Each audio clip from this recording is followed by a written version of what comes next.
今天啊，是个好日子。是啊，长沙会战胜利，就像是大过年，又遇上了喜财神，好事连连。苏联给了我们贷款和装备，美国驻日本大使格鲁在东京公开谴责了日本的侵略行径。我想，时下他英国也不会再向日寇抛媚眼了吧？这是我中华民国外交史上从未有过的胜利啊！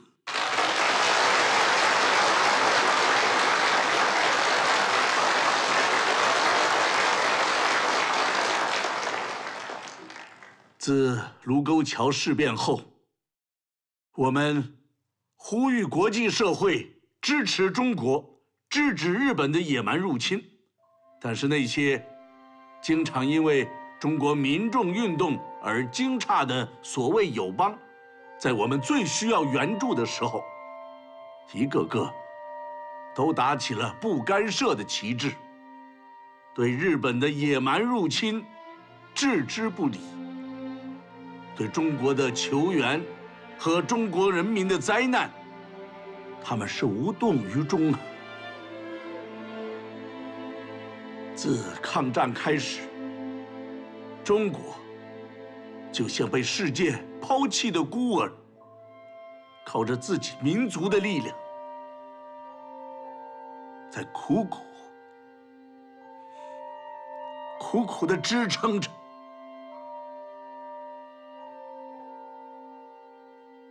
3年前，我对中国的抗战提出苦撑待变的理论。现在，世界的局势终于有了改变，各国开始同情我们。那是因为我们的将士在1个月里的浴血奋战胜利的结果。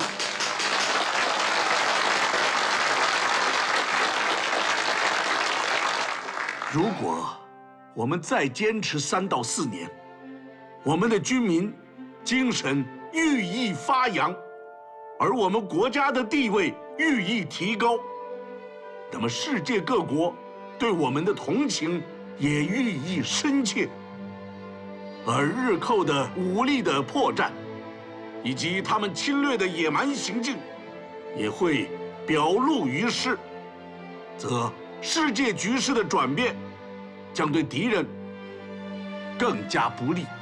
今后，中国的战略运用及官兵的心理必须彻底改变。从现在起，就要转守为攻，转静为动，积极地展开攻势，直到抗战最后胜利。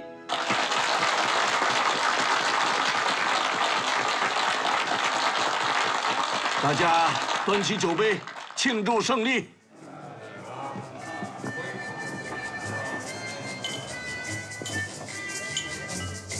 介公，我敬你一杯。子良，我正想找你呢。介公有何训示？啊，我想让你去一趟美国。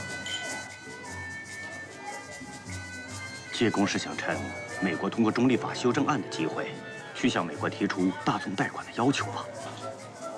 打铁还需趁热。我知道你在美国有些根基，此事非你莫属啊。好，子良会尽早动身赴美。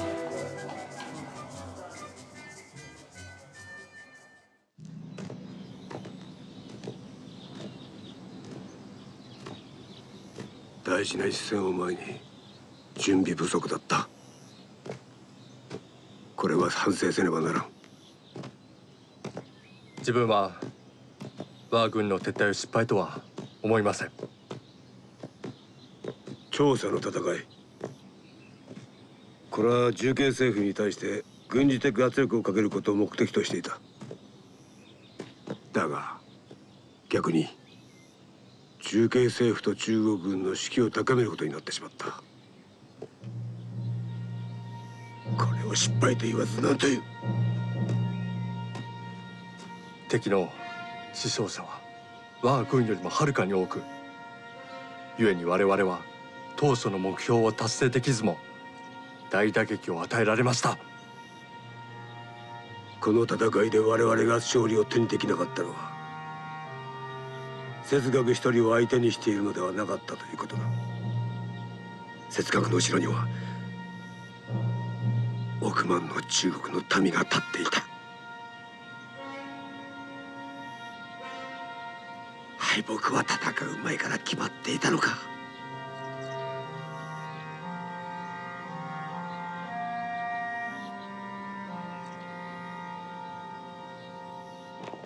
听说啊，第一次长沙会战，我是今天早晨刚从北平赶过来的，就为了这次报道，无功而返。挺着急的。待会儿啊，薛将军和吴参谋长都会出席，我们可以从他们那儿了解更多的。陈记者，您是中央日报社的陈明运记者吗？我是，您是哪位？我是三江抗战报的记者吕慧，我特别喜欢您的文章，已经默默关注您很久了。我想起你了，你的那篇《血肉之躯挡住了敌人的坦克，坚守3昼夜》，我也看过，我们中央日报社也转载了。太好了，我将来的理想是要做一名真正的战地记者，用笔和相机记录下战士们的英勇壮举。那好，那我们就相约前线吧。我们相约前线。好。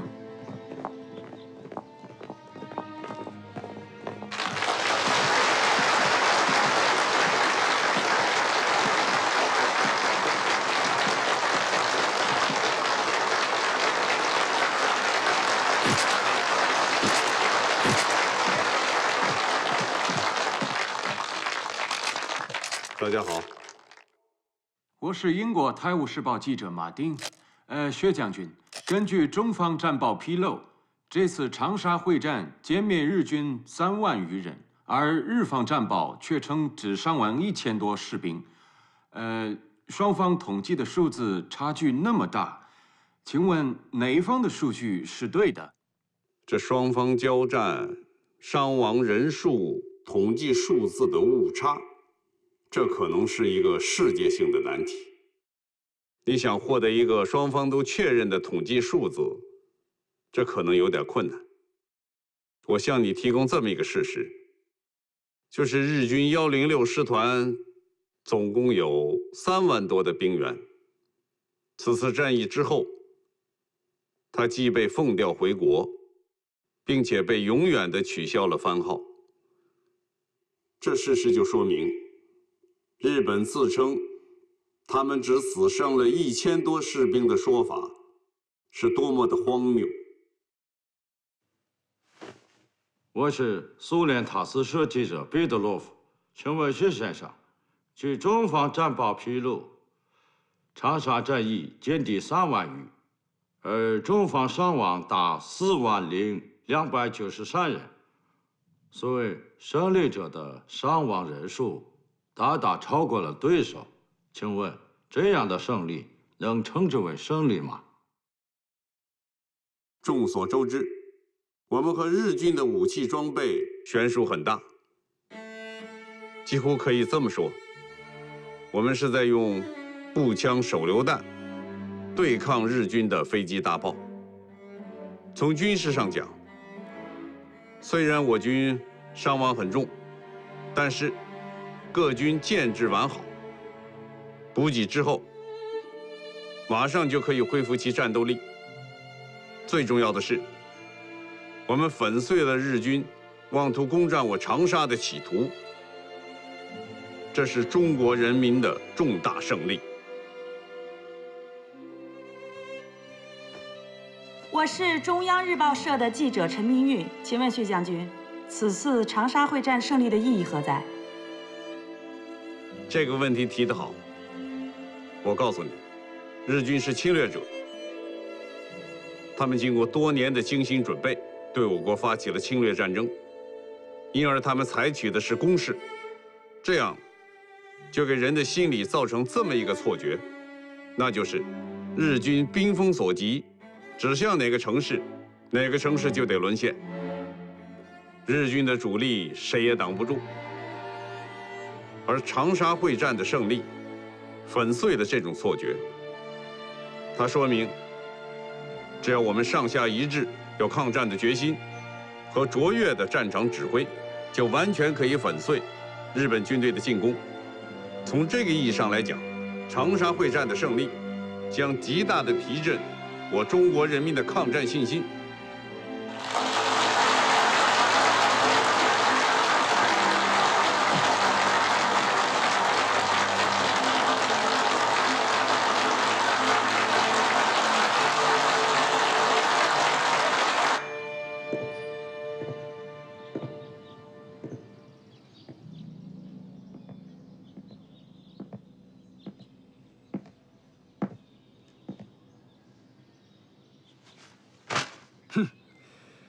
シナ人はこたびの戦いを大勝利だと嘘吹いてます。よくもまあ、どの新聞もイケシャーシャーと3万人を殺したなどと、全くデタラメもいいところだ。戦地における宣伝などそんなものだ。気にすることはない。確かに哲学は手強い相手です。ですが今回はよくて引き分けでありました。お前はそう思うのか。はい。106師団が2度も包囲され全滅し、大本営から部隊番号を取り消されたんだ。我が大日本帝国の、いや岡村康次にとって生涯最大の汚点である。勝敗はまだです。雪辱は可能です。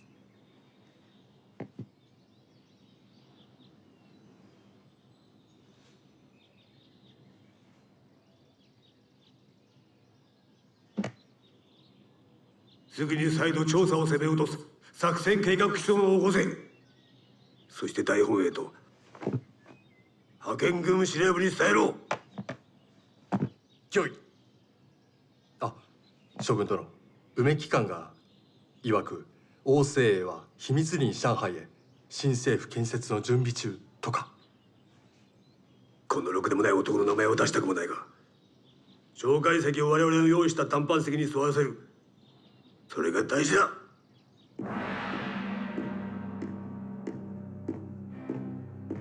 由于第一次长沙会战受挫，日本国内政坛发生了剧烈的动荡。日本军界强硬派在国内的政治博弈中获得了胜利，多名内阁大臣被迫辞职。首相近卫文麿第二次组阁，东条英机这位战争狂人的入阁，又将给世界带来什么呢？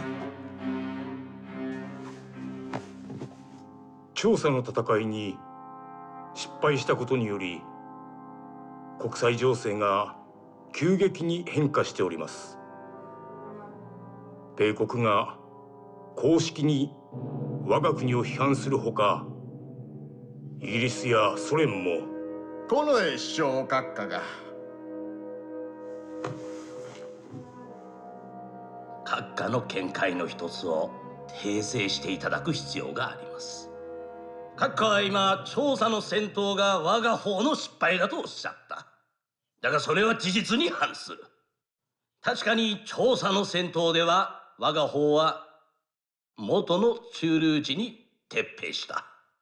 だがそれは岡村中将の考えによる戦略的見地に立った撤兵である。それを失敗だと言われるのか。ここにおられる方々に分かっていただきたいのは、我が第11軍のダモクレスの剣は今も変わらず重慶政府の頭の上にぶら下がっているということです。大いなる勇気をもって天皇陛下の意志に従え、再度調査に進行するならば、必ずや重慶政府を打ち砕くことができます。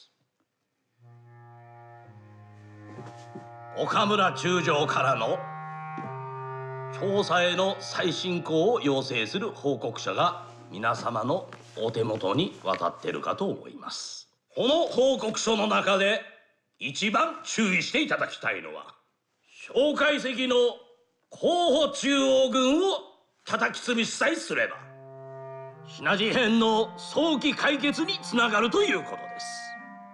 私は岡村中将の考えに全くもって賛成です。大日本帝国の新内閣の閣僚としてここにおられる方々は前線の最高責任者からの作戦要求を批准することに拒否する理由などおありなのですか？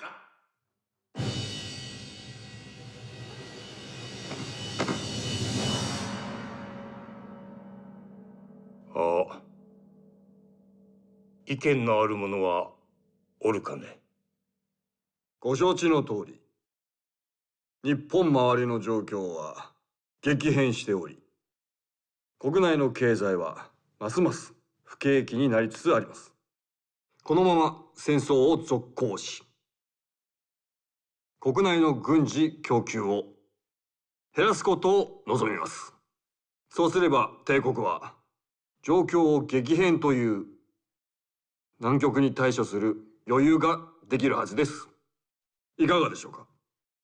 満州国は今やシナ事変の後方基地であり、満州建設の経験をもって南京を起こせば夷戦要戦の実現が叶いましょう。王政を第二の不義にすると。王朝命を助けたとこで何の問題解決にもならしない。もし彼が第二の不義になったとしてもシナ全土の問題を解決することはできない。シナ事変を本気で解決するのであればまずは蒋介石から手をつけなければならない。王朝命を世話するということは奴らを揺り動かす一撃になり、その真の目的は蒋介石に圧力を与えること。しかるに我々の外交戦略としてはその後の蒋介石の座る席は開けて待つべきでしょう。分からせるのだ。王政政府を組織させることで蒋介石があくまで公選の立場を取り続けるなら今後居場所がなくなると。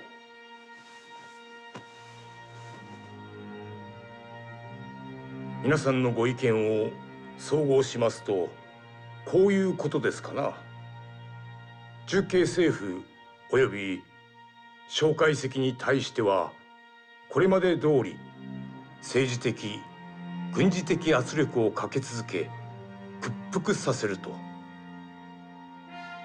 そこで我々は重慶に対し爆撃を行うとともに回路封鎖をさらに強め王精鋭政権を積極的に立ち上げると同時に有能な者を派遣して重慶政府と接触させると。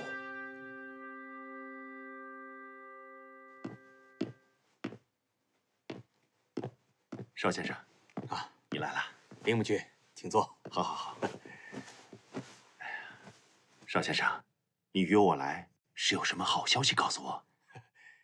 你托我办的事已经有眉目了啊！这正是我苦苦等待的结果。我提前跟你透露个消息，重庆方面也在找你们，约了见面的日子吗？林木君。你是在中国读的大学，还不知道中国的事儿急不得。况且这是件大事，要上达天聪的。你等我的消息吧。无论小鬼子出于何种目的，既然他们把这个球拍过来，我们就得照样的把它拍回去。戴局长是说，我们同意和日本人谈判了。如果我们对此置之不理，日本人就会马上扶汪精卫上台，和委员长分庭抗礼。如果我们同意谈判，就可以拖延日寇福王的时间，这对委员长是非常有利的。但是，谈判必须要在高度保密下进行，一旦泄密，将给委座造成非常严重的负面影响。对此啊，我们必须要如履薄冰，慎之又慎，不能有一丝的泄露。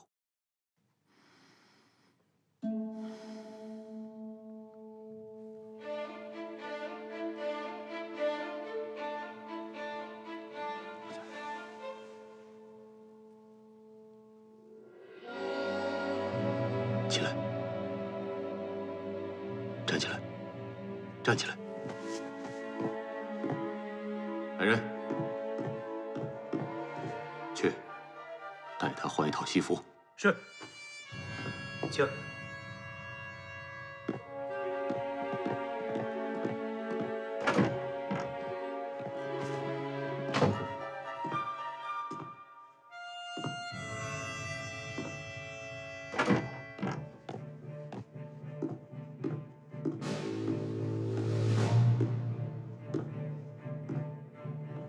戴局长，您这是？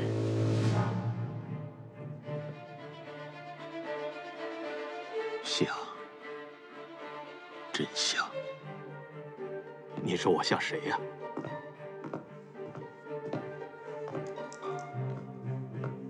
来，戴上。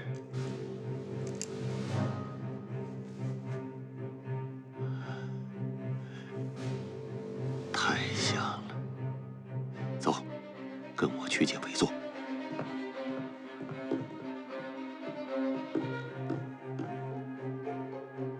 他日寇竟然把我也视同毫无血性的汪逆，哼，那就让他来领教领教我蒋某人吧。校长，我们不妨派一个密使去和铃木卓尔谈。啊，这主要是可以拖延日寇扶植汪精卫上台的时间，而汪精卫冷板凳坐的时间越长，他的集团就会分崩离析。用不了多久，他一定会精神崩溃。可你想过没有？此事一旦泄密，就会成为世界级的大丑闻，直接影响我和我中华民国政府的形象。校长，学生考虑过了，所以我想，密谈的工作全部由军统运作。这样，一旦泄密的话，那也只是谍战工作，算不得什么丑闻。但是，要想取信日本人，得冒一个人的名。冒谁的名？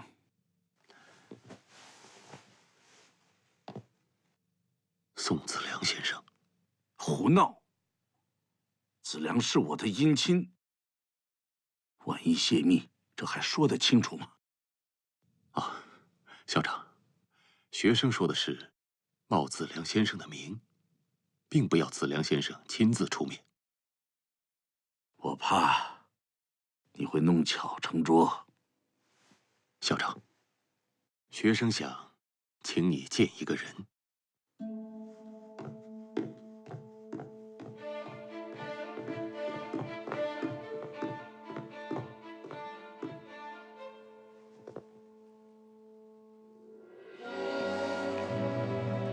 子良，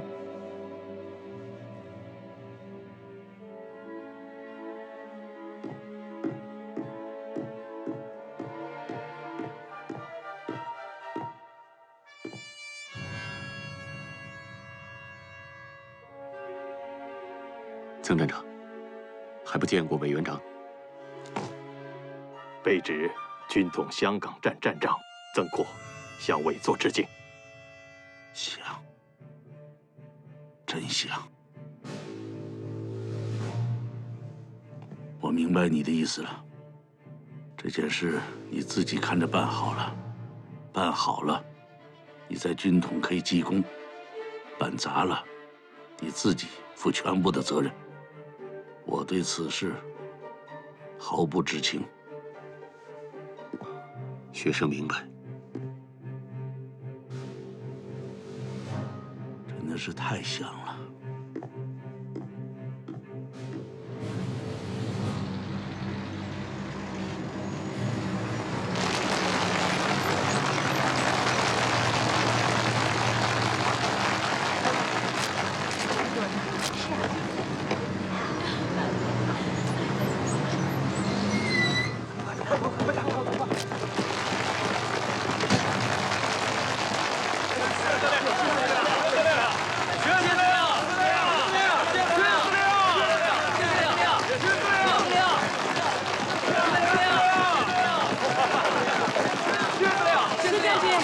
我是中央日报社的记者。上次在新闻发布会上见过你，你是陈记者。薛将军的记性太好了。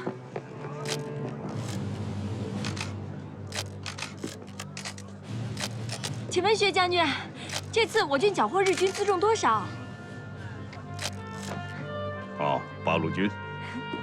据不完全统计，我军缴获日军马步枪5437支。手枪281支，轻机枪179挺，重机枪45挺，88野炮6门，重炮16门，平射炮8门，迫击炮26门，还有一部分军需物资。薛将军的记忆力真是惊人呐！如果做不到这一点，那怎么能跟冈村宁次对阵呢？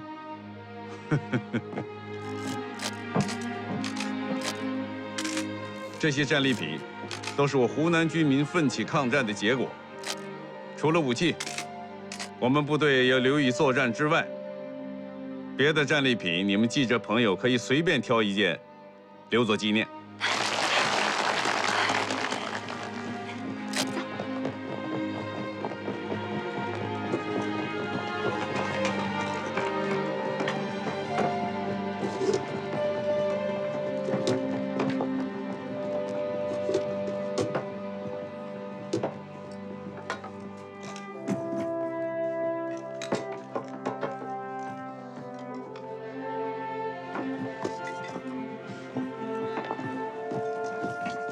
薛长官，什么事儿？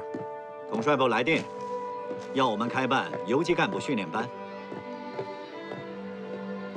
这么点小事儿，统帅部还来了专电。去年的南越会议上，与会的中共代表周恩来、叶剑英和郭沫若就提出了这个建议。委员长当时拍板认可了，后来因为战事紧张，这事就搁置了。现在休战了，正好是开办游击干部训练班的时候。好。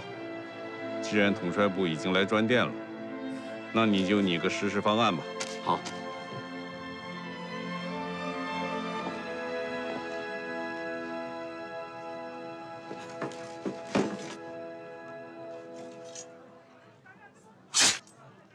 薛长官，薛长官，参谋长，机要室柯丽娟向您报道。柯丽娟，机要室主任，上海人。保定军校毕业，精通无线电。我们很在意机要室主任这个职务，因为他是战时司令部的心脏所在。保定军校毕业的？是。那咱们都是校友喽。之下感到非常的荣幸。父母亲都还在上海？是的，我的父亲、母亲还有弟弟都在上海，现在也不知道怎么样了。那咱们共同努力吧。把日寇早日赶出中国去，你和家人就能团聚了。是。军需处已经安排好了他的吃住行。柯主任，去那里报道吧。是，参谋长，我走了，薛长官，再见。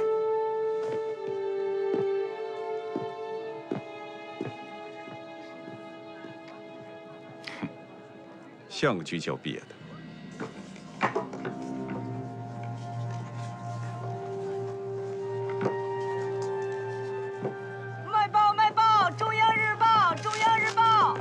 来份报纸，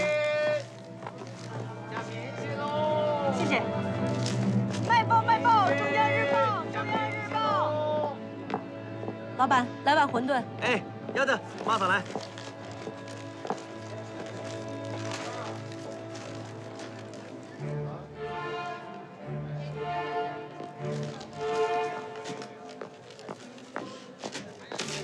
哎，小姐，给你馄饨。谢谢。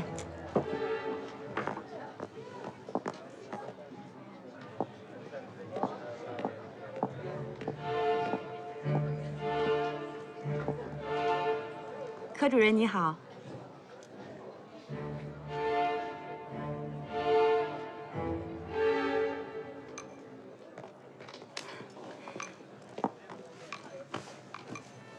自我介绍一下，我是中央日报社的记者陈明韵。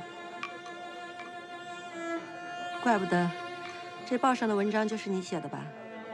这正是我冒昧打扰您的原因。作为这篇文章的作者，我想问问柯主任对文章中观点的看法。我没有看法。不，您已经有看法了。要不然您……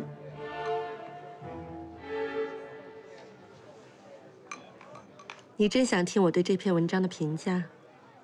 我真心想听听。那好，我送你8个字：文过是非，陈词滥调。柯主任，我当了这么多年的记者，还第一次听到这样的话，我谢谢你。这没什么，我只是说出了真心话。那既然你能对我说真心话，我们能不能交个朋友啊？萍水相逢，交朋友就谈不上了。老板，付账。哎，柯姐，阿拉辣盖外乡碰到个同乡，多少不容易啊！侬哪能介冷淡我啊？哎，侬是上海人啊？是的呀，我屋里向就辣盖16铺边浪。搿阿拉只隔2条马路，阿拉屋里就辣盖医院旁边。老板，再来一碗馄饨。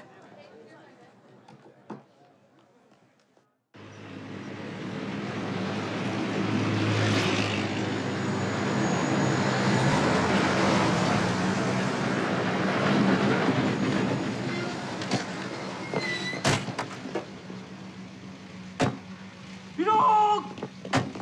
报告，新编第10军军长李玉堂，欢迎薛长官莅临检查。好，请。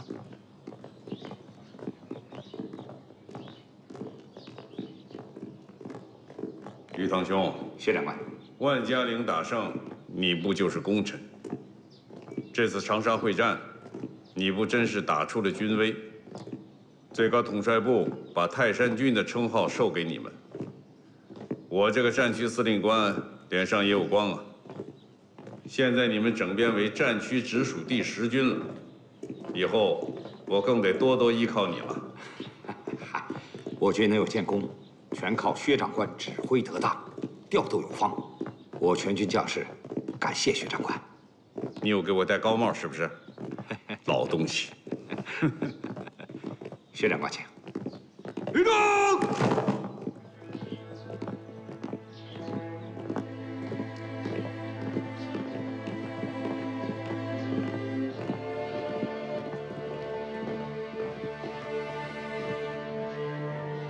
弟兄们，这次长沙会战，你们军立了大功，被授予了泰山军的光荣称号。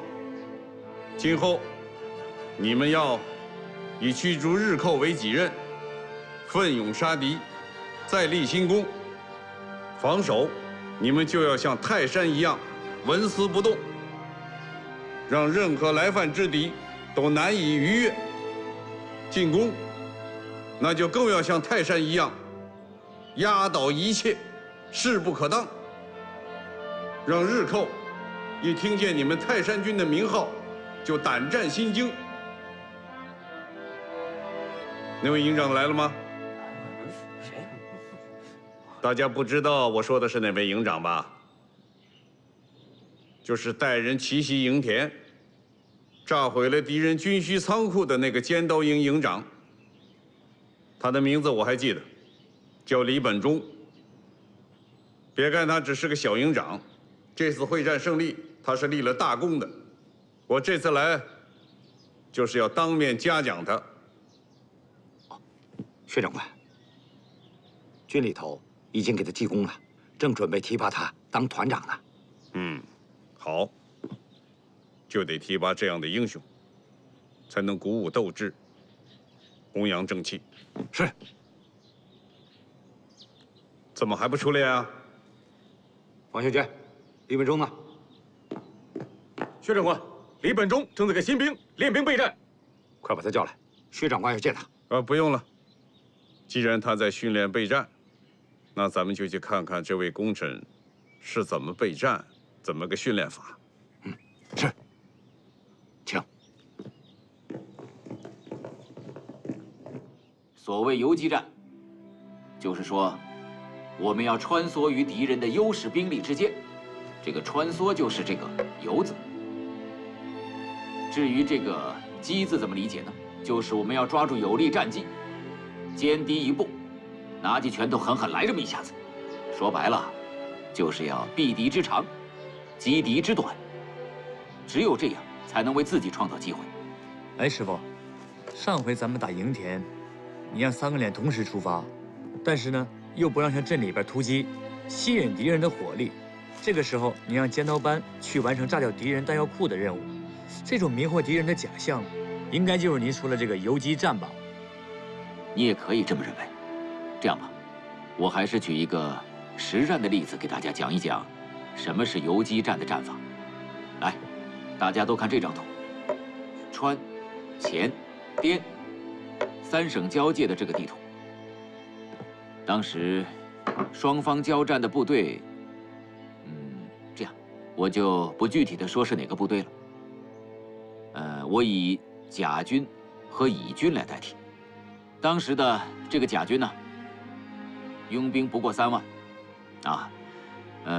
武器装备也是非常落后，没有车轮子，靠的是2条腿走路。这个乙军呢，有20万大军，不但有大炮、车轮子，还有飞机。从客观条件看，这2军的军事实力啊，就没有什么可比性，这是不言而喻的。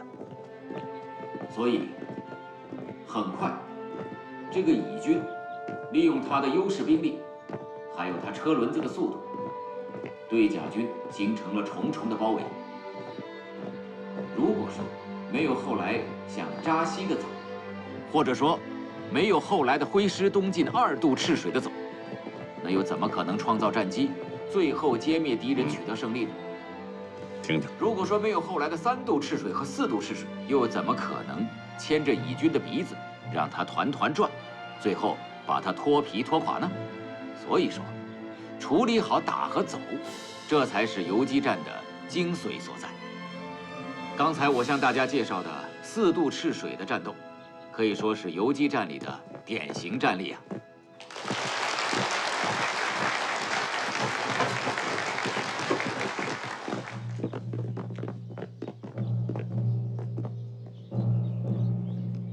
何副官，到，咱们走。是。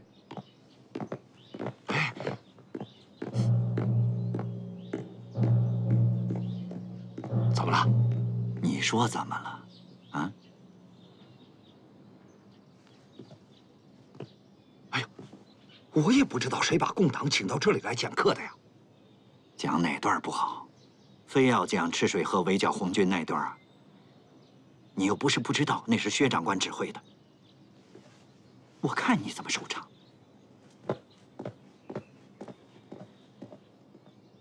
军座，这……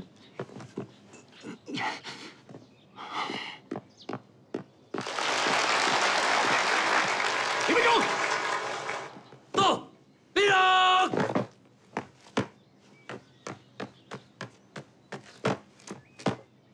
长官好。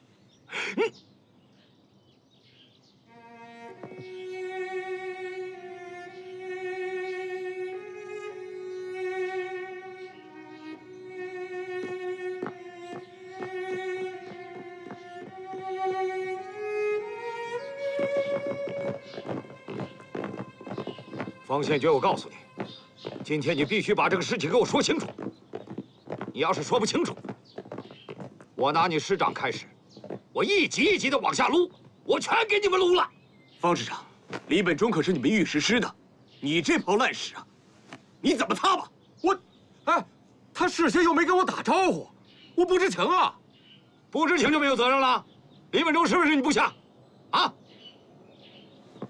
是不是你部下？回答我。是。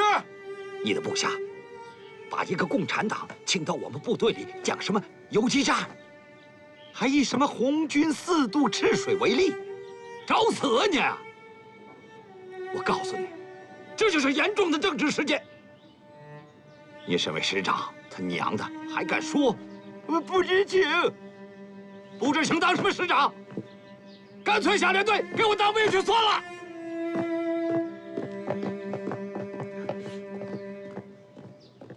来人，到，给我把李本忠关禁闭室去。是。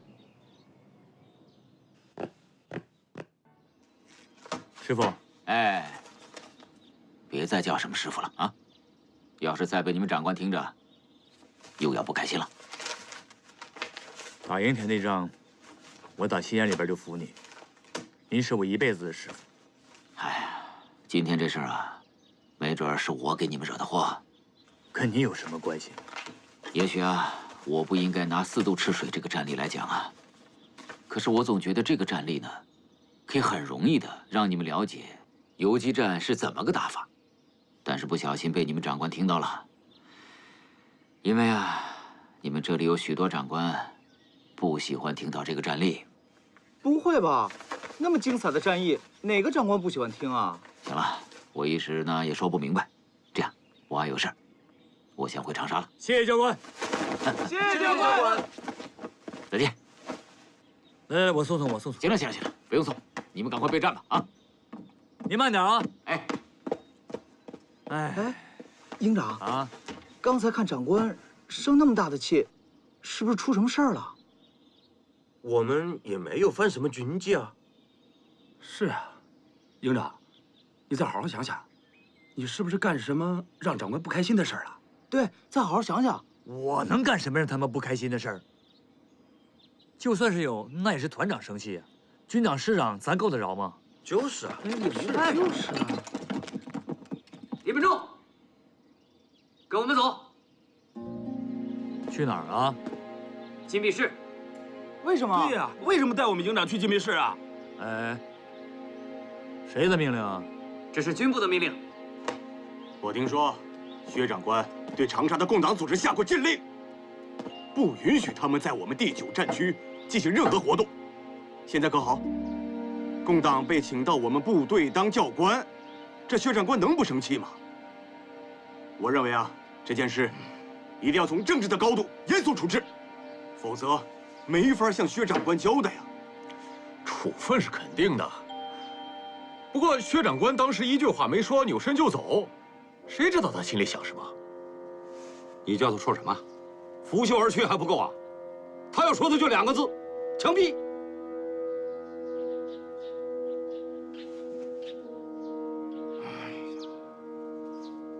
你说这个李本忠，他真是扶不起来的刘阿斗。刚刚要提升他，他就给我惹出这么大的篓子，你叫我怎么办？先把他那个任命给撤销了。如果还平息不了薛长官的怒气，干脆把他营长也给他撸了，打发他回家，还当他的小警察去。哎，军座，哎，军座，嘿，你看啊，我有这么个想法，您去见见薛长官，给他消气，灭灭火。再说了，李本忠也是这次长沙会战的功臣，本来薛长官还打算当面嘉奖他呢。还嘉奖他？惹出这么大个篓子，没枪毙他就算万幸了，还嘉奖他？不是，我发现你也是个神经病。我就是让您去摸摸薛长官的底，该撤职撤职，该枪毙枪毙，还不都是按照你们长官的意志办？哎，方师长，你这话说的怎么像在发牢骚啊？啊，我是觉得有点小题大做。方先觉呀，方先觉，我说你肩上扛的到底是脑瓜子还是土篮子？难怪你们御史室有个瘦猴李本忠。你这个师长就是猪脑子，一点政治头脑都没有。我是一个军人，只管打鬼子，不懂什么政治。不服啊？不服，现在就撤了，你信不信？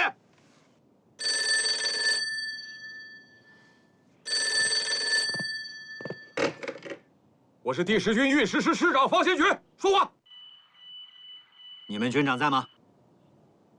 军长，就在我这儿。叫你们军长听电话。军座，电话。谁电话？参座。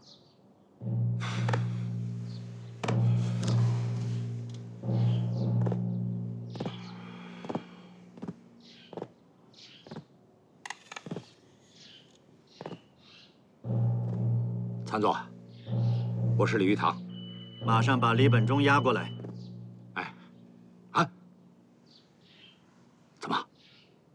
薛长官要亲自处置？你别小看了这件事的性质。你们这是公然对抗战区禁令，不严加惩处，会造成严重的政治影响。参座，不，吴兄，你听我说啊，李本忠啊，是有功人员，他是个人才。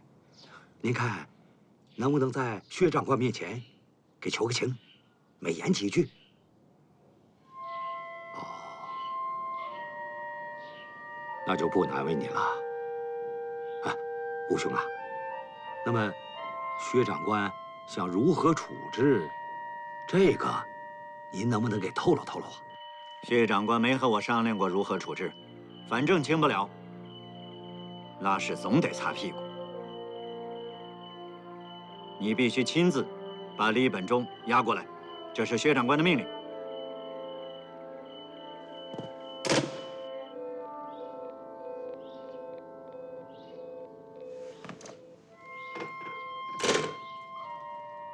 这下可倒好，当小警察都没机会了。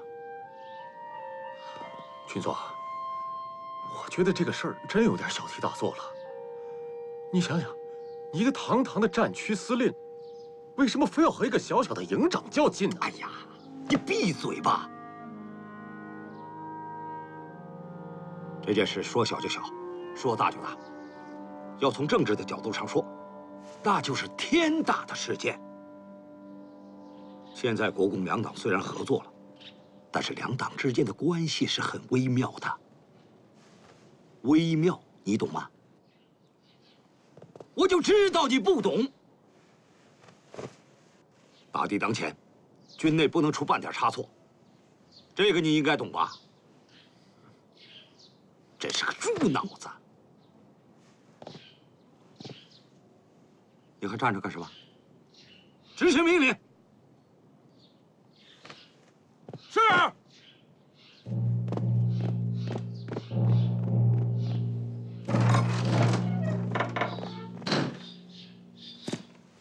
我不吃饭。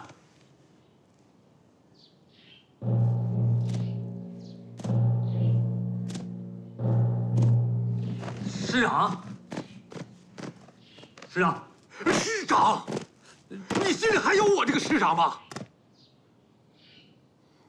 军部给你的提拔任命书都已经下来了，你这个时候给我捅这么大个乱子，你这就是自毁前程。毁不毁前程我不在乎，你踢我也好，骂我也好。当时如果因为我请八路军通讯处的彭主任来上课，就关我禁闭，我不服。你屁道理还挺多呀！你最能说什么？那你去跟薛长官说。到哪我也知道理。薛长官他官大，他还得讲理。我错哪儿了我？行，你有理。来人，给我绑了。是。师长。走。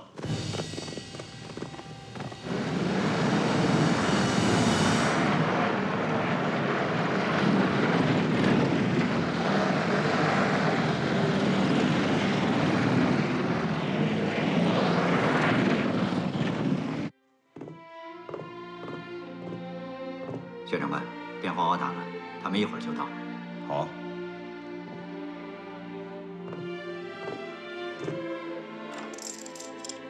那我是有数的啊。啊？你什么意思你？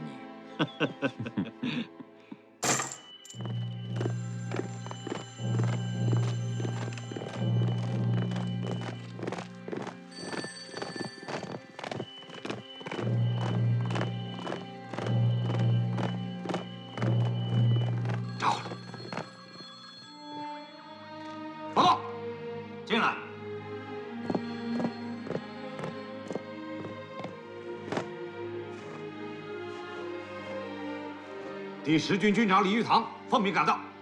怎么就你一个人呢？人带来了，押进来。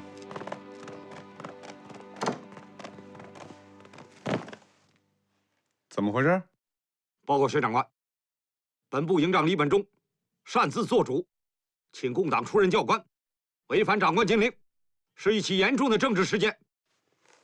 奉长官命令，把他带来了，请长官处置。吴参谋长。我下的命令。松绑吧。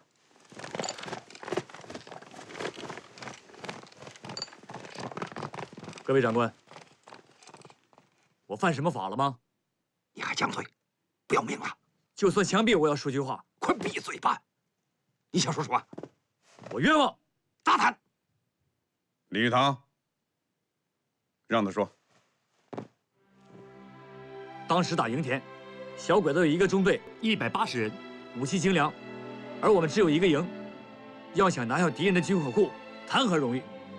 可是这个任务我们完成了，我也成为了英雄。可你们应该知道，真正的英雄不是我，是八路军的小东北。当时的指挥官也不是我，是八路军通讯处的彭主任。如果没有他指挥，我们完成不了那个任务。所以，我打心里边服他，我认他为师。我请他过来给我们讲怎么打游击战。我错哪儿了？军队是党国的军队，你怎么能擅自请共党来当教员呢？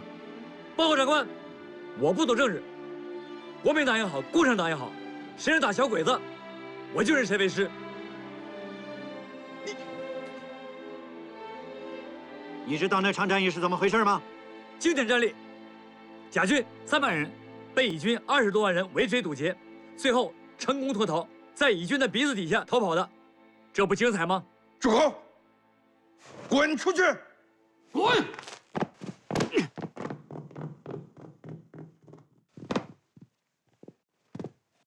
这就是你的部下，只知其然，不知其所以然，自以为是，愚蠢透顶，无法无天，无尊无长。这就是你的部下。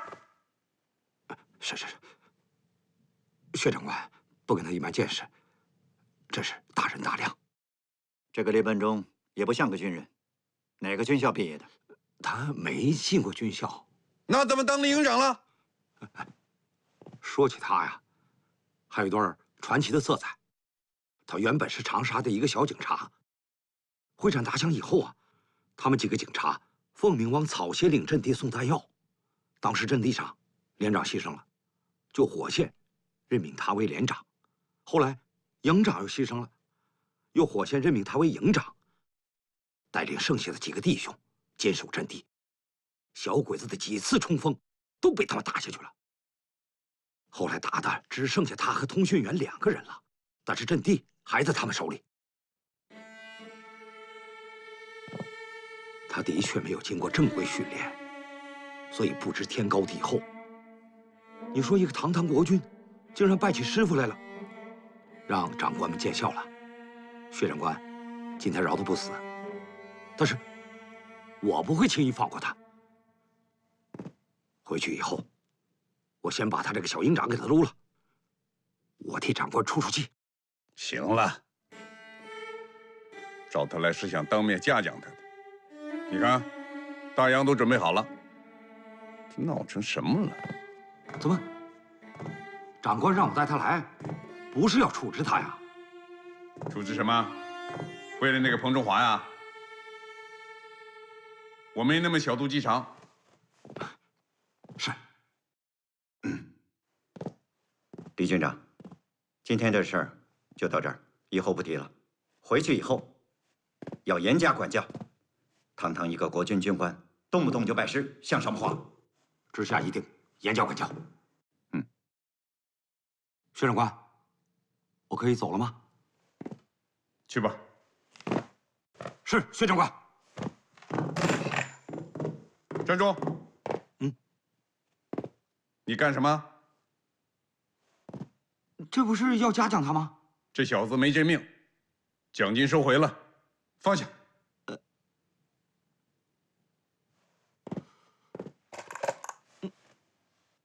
放手。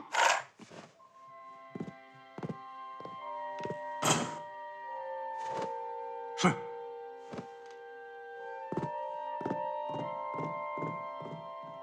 这个财迷，你又胜了。那是。没看出来吗？李玉堂这个老东西在给咱们演戏呢。他喜欢那瘦猴，他护着他。啊，上次统帅部指示让咱们重新开办游击训练班，我让你做个方案，你做了吗？我做了。我去拿报告。不用，你简单扼要的说说吧。上一次南越军事会议，中共代表周恩来、叶剑英提出了建议，委员长当时就别扯那么远，你就说说你准备具体怎么实施。我扯那么远是有道理的。当时中共代表提出了建议，委员长就拍了板儿。国共联合举办南越军事干部训练班，中共方面派出叶剑英、李涛、边章武等参加教学工作，叶剑英还担任副教育长。这次重新开办，以上人员可沿用不变。根据具体情况，我可以增加一些新的教官，以期达到最好的效果。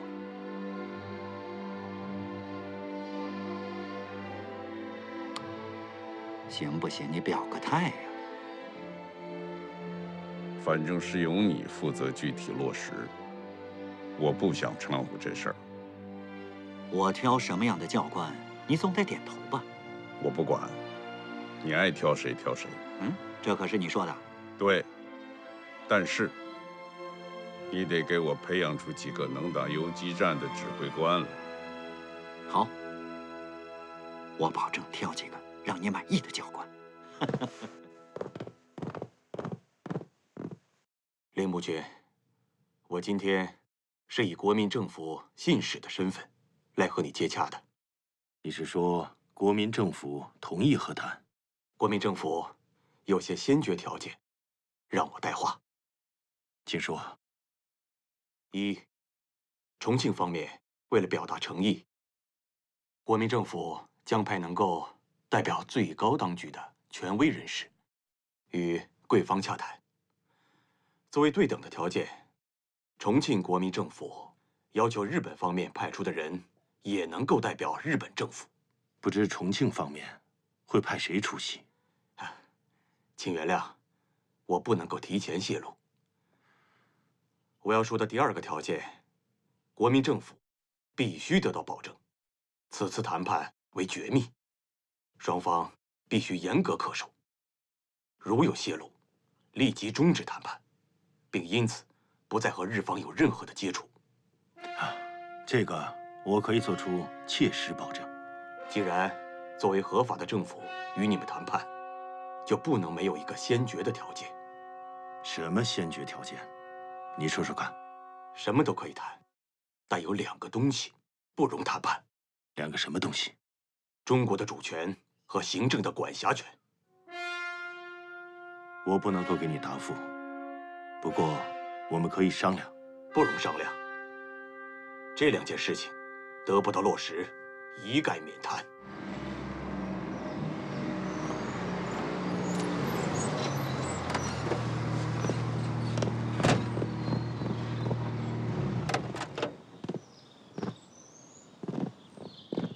彭主任，参座。稀客，稀客呀！哪里？你来怎么不通知我一声？你看，你弄得我多狼狈啊！啊！我是来求你的。你求我什么呀？你求？真的，真的。来，里面坐，里面坐。好。来，请。你先坐啊，我给你准备好茶啊。好，随便坐。好的。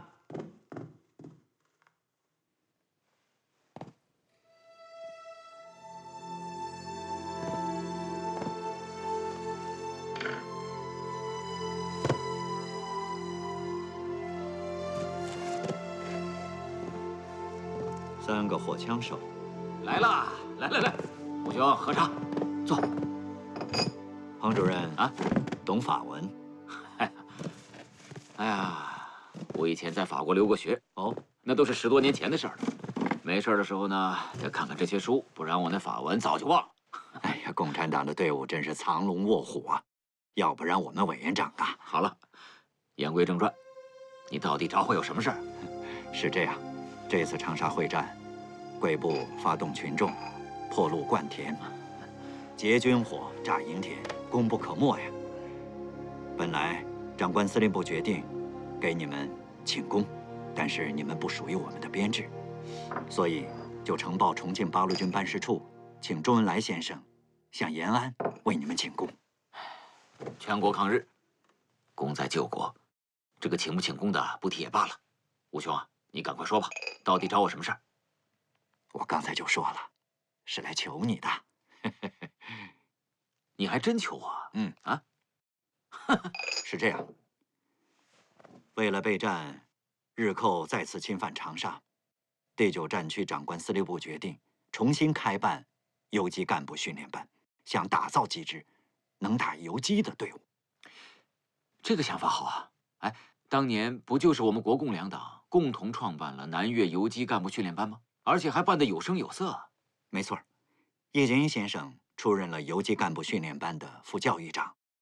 这次重新开办这个游击干部训练班，还是想请叶剑英先生来做这个副教育长。哦，想请你做干部训练班的主讲教官。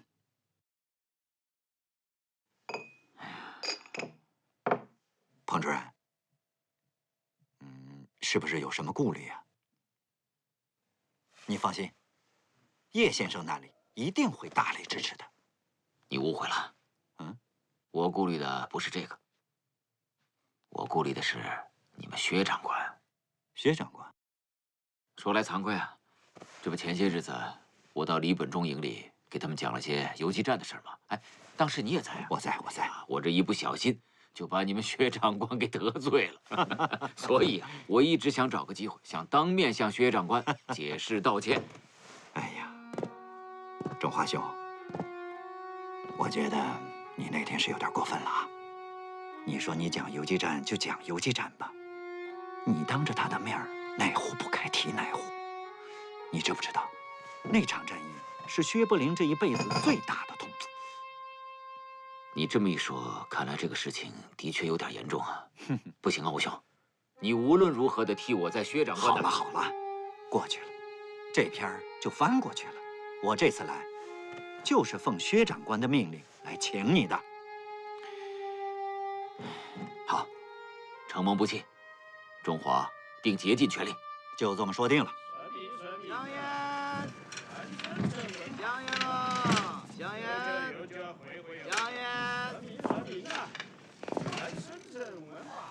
给，谢谢。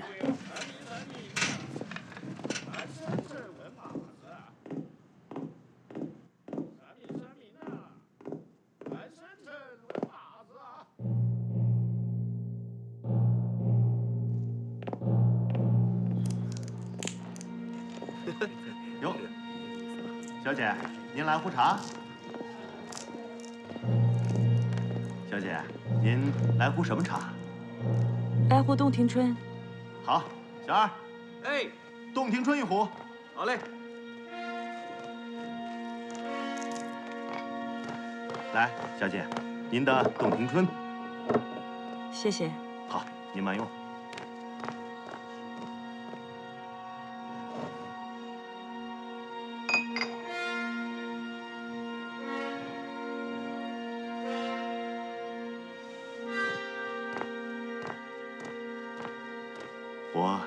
替您把茶斟上吧。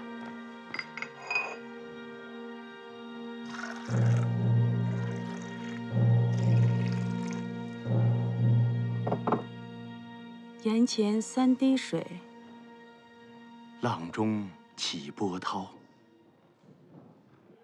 清水出芙蓉，甜甜荷叶好。小姐，请。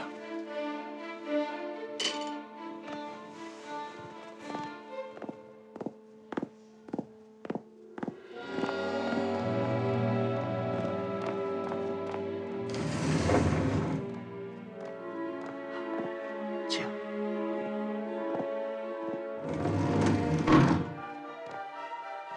请。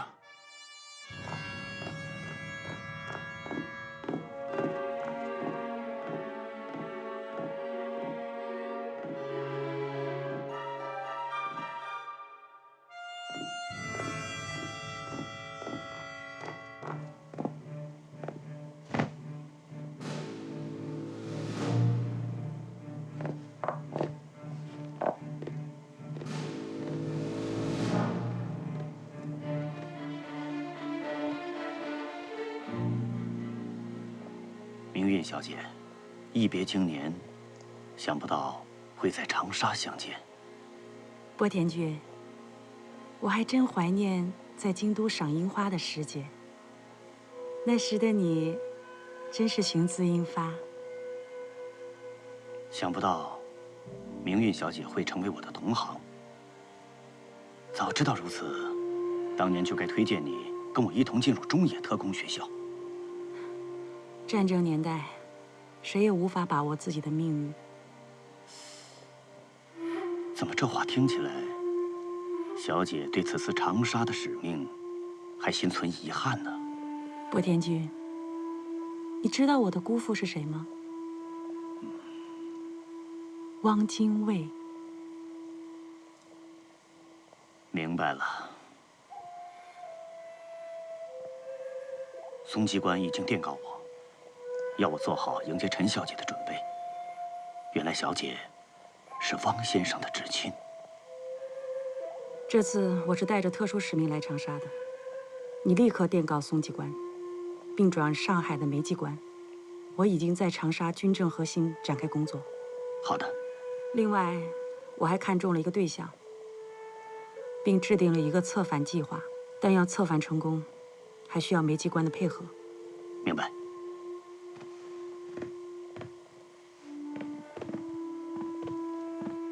这是我跟着薛岳巡视获悉的第9战区各军实力纪要，请立刻发出去。立刻就发。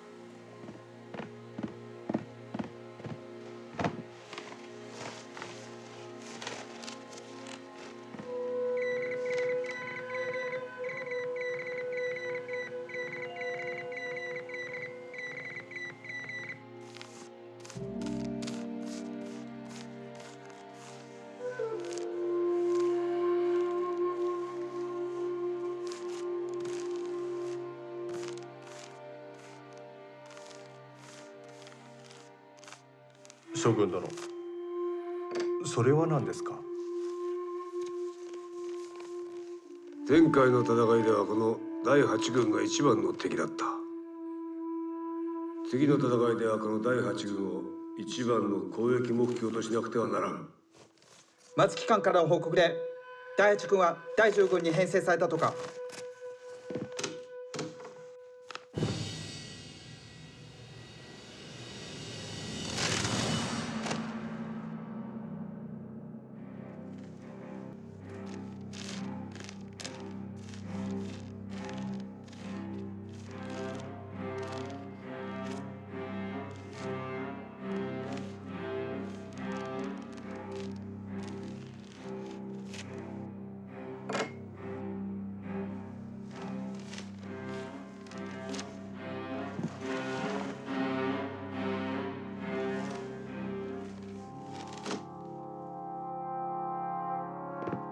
将軍殿。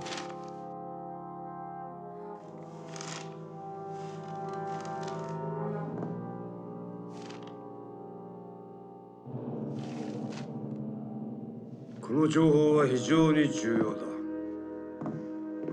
中国第9戦区の作戦部隊配置がはっきりする。この情報から導き出せるのは、哲学は今回の戦いで戦力を取り戻したようです。残念だ。もし閣下の作戦通りに進行を続けていたら、今頃とっくに調査は落ちたでしょう。大本営より返事が遅れている理由は2つある。一つは中華事変をいかに終わらせるか。内閣の意見が分かれているだろうこと。もう一つは香港での会談が順調に行われているのかもしれん。もうしばらく返事を待とう。閣下のお考えでは会談に実質的発展があると。いずれにしろ重慶政府の頭上に置かれた県である我が第11軍は重慶軍に対し臨戦態勢でなければならん。大本営の一声ですぐに調査を攻撃する。游击战是指在当代战争中，兵力较弱的一方对抗兵力较强一方的战术。其要旨就是4个字：避实击虚。我们先来看看什么叫做避实。避实说的就是要避免使自己不得不陷入和强于自己的敌人正面决战的境地。击虚就是说打击小股敌人，就像这个空中的老鹰，要捕捉地下的野兔，你要一击而中，然后迅速撤离。请讲。彭长官，这具体到战场上，如何才能做到避实击虚呢？请坐。在座的大家都是有实战经验的军人，对于避实呢不难理解，是吧？但是一味的避而不打，这不是游击战，这是逃跑。避实的目的就在于为了击虚。所谓击虚，就是在避实的运动当中，出其不意地打击敌人薄弱的环节，最后要达到强弱易势。具体的打法可以概括为16个字，我已经写在黑板上了。来，敌进我退，敌驻我扰，敌疲我打，敌退我追。说些好听的有什么用啊？战场上讲的是真刀真枪见高低，不是你这种纸上谈兵。把我们叫到这里来，就听你这些西游大话，真是太无聊了。怎么就纸上谈兵了？怎么就西游大话了？你比如说打营田，就是我师傅带着我们营打的一场游击战。等等，你说什么？你叫他什么？我叫他师傅啊。有那么好笑吗？你以为堂堂的国军是戏班子呢，还师傅？军中有叫师傅的吗？我就这么叫，怎么了？军中哪条规定不让这么叫了？小子，我就不允许你这么叫！我就叫了。哎，算了算了，你再叫一声试试。师傅。你想活腻了吧？赶紧捉长官！别说了！哎呀，上校，你个小上校，在我面前威风什么？上将面前我就这么叫，他都没说我。哎呀，李营长，你非得跟大家拧着干嘛？你就改口叫个教官不就完了吗？我不改，我就叫他师傅。不改你就不配当军人。配不配不该你说。你哎，别！上校，干什么呀？我来了呢！冷静点。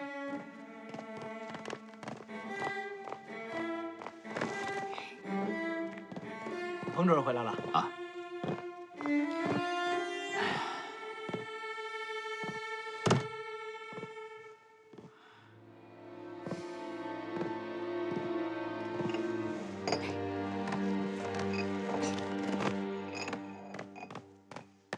主任，您回来了。啊。每天怎么回来这么晚啊？真是辛苦您了。我听说那些学员都是刺儿头，您还受得了他们？真是太不容易了。他们呢，都是黄埔军校和中央军校的军官，他们不服我也很正常嘛。不过你放心，我呀自有办法收服他们。哎，主任，啊，我有个宝贝送给您。啊，什么宝贝啊？你看。望远镜。哦，日军的。好东西啊！哎，你哪来的？我去参加那个长官司令部缴纳自重会上送的。不错不错。那谢谢你了，我就收下了。下次拿着它作战，保证赢。好，我一定带上它。哦，对了，主任。啊，我今天有一重要事情向你汇报。什么事儿？说吧。您知不知道那个中央日报社记者陈明运？我知道，你跟我提过他。最近他特别的奇怪。你不是一直很崇拜他吗？他最近吧，一天换一身旗袍，而且那个香水味特别的浓，很远很远就能闻到。他那个旗袍，这儿一下开到这儿。最关键是他那个嘴呀，哦，好像他没有画口红，他那个头发。小李啊，啊，这样，哎呀，我呢，最近确实觉得有点累，我想先回去休息了啊。不是主任，您知不知道第9战区新来个机要室主任叫柯丽娟？我知道。那个陈记者正在巴结柯丽娟呢。巴结她？你发现什么了？上次他们吃饭被我碰到了。那你听他们都说些什么了吗？他们好像说的是上海话，我没太听懂，就是好像两个人就是。好了，有警惕性是对的啊，但千万不要把什么事情搞误会了。要千万注意两党的关系，好吗？那主任您也累一天了，早点回去休息吧。你也早点休息。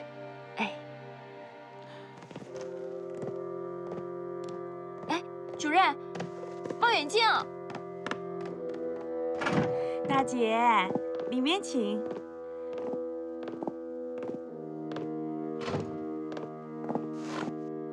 哎呀，在离家这么远的地方遇到你这位老乡，我实在太高兴了。柯姐，你可要常来陪陪我呀。现在是战争时期，我也难得有半日空闲，平时哪有时间过来陪你啊？这该死的战争，毁掉了我们多少美好的青春时光啊！我诅咒战争。这可不像是一个战地记者说的话。什么记者不记者的？记者只是我的职业，你不都说了吗？我写的文章都是些闻过是非的陈词滥调，那只不过是按照党国的口径应景的。我除了职业身份以外，我也是一个向往和平、自由、不爱幸福的女人呀。来，姐坐。这话说的也对，谁不向往和平美好的安逸生活呢？可是自从6年前我成为了一名军人，我就再也没有享受到一个女儿在父母身边的安逸生活了。哎呀，我就不明白了，这世界为什么要战争呢？哎，柯姐，你说咱们中国能打过日本吗？这日本虽然是个小国，可是它国力比我们强啊。与其咱们打不过人家，和平谈判也是一种明智的选择呀。明月，我可警告你啊，这样的话你可千万别说，小心别人把你当作汉奸。你不会把我当汉奸吧？我不会，不代表别人也不会。哦，嗨，我就是跟姐姐说说，我可是拿你当我的亲姐姐啊，还不信我跟你说说真心话呀？好了，我听你的，以后不说就是了。明玉，蒋委员长说过，中日战争不是两国之争，这是一场国际战争。中国现在就是苦撑待变，等待着英美投入到对日的战争中来。那这么说，说明我们中国人没有办法独立战胜日本了。哎，这胜利的希望到底在哪里呀？你也不能太悲观啦。你看，这次长沙会战，我们取得了胜利，这让中国人总算能看到一点希望的曙光。我希望我们能早日把小鬼子赶出中国去，这样你就能回到上海跟家人团聚了。哎，姐，你在军中这么多年，想家人吗？想，特别想。你都不知道我有多少次夜晚从梦中醒过来。可是身为一名军人，战争一天不结束，我就一天见不到自己的家人。不说这些了，太伤感了。我想去趟卫生间，有吗？啊，有，在这边，在这边。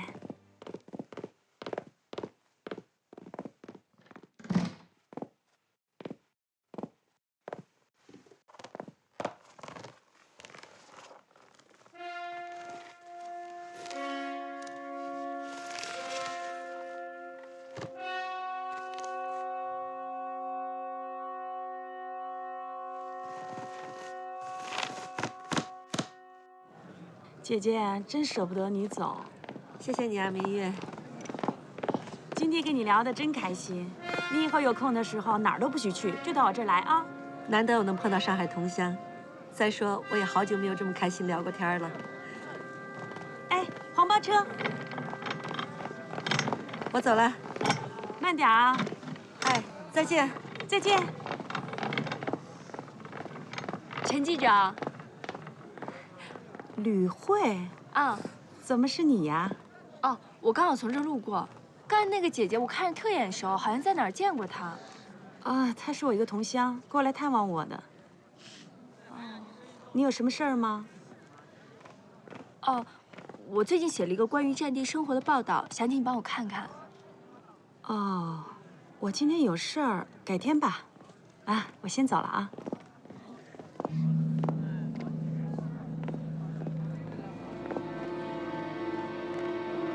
明明是广东人，怎么非说自己是上海人呢？